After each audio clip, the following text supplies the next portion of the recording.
Welcome to another Mr. Mutech video. Today I'm going to show you how to fix the analog stick drift on your Xbox One controller. So basically what can happen is dust or other particles can get up underneath your analog sticks and then begin to pull them just slightly to the left or right, up, down when you're gaming, and so you notice the movement of a character or something in a specific direction. So today I'm going to show you how we can fix that. So the first thing that you're going to want to do is go ahead and pull up on your analog stick. Start with the left one. Now, as you can see, you actually can pull up just a little bit. Here's a side view. So when it's pushed in, it's like this. Pull up a little bit until you can see that there's some additional space here.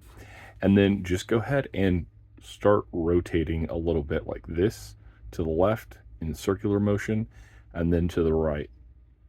Do the same thing with the right one. Go ahead and pull that out just gently and you'll hear a little pop.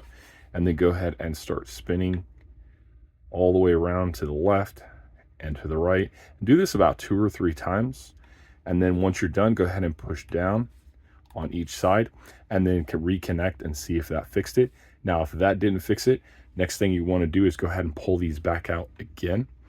And you see I have this straw right here. So basically what you're going to want to do is either you can blow air in here and you're going to want to pull on each direction when you do that. So go ahead and maybe pull to the left, blow some air in there. And if you can, if you have one, use a straw like this. You're just going to kind of flatten it. So you flatten one side like this, go ahead and just kind of get it in there.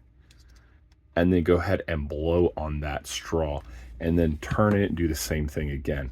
And that's going to get a lot more air in there. Now, before you put your straw in there, please make sure you don't have anything wet in there. Just go ahead and blow on it real quick before you start and make sure there's nothing wet in your straw, because that could create additional damage to your controller.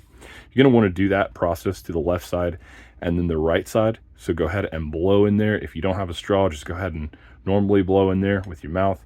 And if you do have a straw, it's going to get a lot more air in there. And make sure that you have pulled up and to the sides in each direction that you're blowing. So pull all the way around in different corners like that. And that should loosen a lot of dust or whatever might be under the analog sticks. Then what you're going to want to do is you're going to want to go ahead and keep those out and go ahead and tap on the back, because that could also loosen up some dust or any particles that still haven't come out. And then you're going to repeat the process and go ahead and blow again in these little crevices. So once you're done with that, go ahead and replug it in or reconnect it and then check and see if it is working. Hopefully that helps you out today. I know it seems like a really silly fix, but this actually does work on most controllers. So hopefully this helps you out. Have an awesome day. Thank you for watching.